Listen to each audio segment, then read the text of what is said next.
অনেকে একটা কথা বলে যে হ্যাঁ আমরা একদম জিরো টলারেন্স দুর্নীতিতে। আমার কাছে কথাটা অবান্তর মনে হয়। বাংলাদেশের প্রেক্ষাপট, আপনারা এই দেশে বড় হয়েছেন, আপনারা জানেন আমরা যতই বলি জিরো টলারেন্স, এটা একটা অবাস্তব ব্যাপার। Do you believe this? আপনারা কেউ বিশ্বাস করেন যে জিরো টলারেন্স? আপনারা বিশ্বাস, তো আপনারা যদি বিশ্বাস না করেন আমি কেন বিশ্বাস করবো এটা?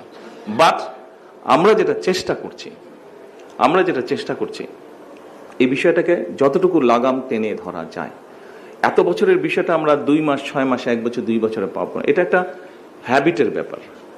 আজকে সকালবেলায় আসার সময় আমি ওই যে মহাখালীতে এসে লেফটে একটা ফ্লাইওভারে উঠতে হয়, কি জানি নাম ছিল ফ্লাইওভারটা, না না ওইটা মহাখালী এক্সপ্রেসওয়ে। আমি যখন টোল দিয়ে সামনে বাড়ছি তখন হাতের বাম পাশে যে অ্যাপার্টমেন্টগুলো আছে দেখলাম একটা অ্যাপার্টমেন্টের ট্যাঙ্কি থেকে পানি পড়ছে, মানে মেশিনটা বন্ধ করেনি, পানিটা পড়ছে, কারো খেয়ালও নেই। 4তলা না 5তলা বিল্ডিং থেকে পানিটা পড়ছে।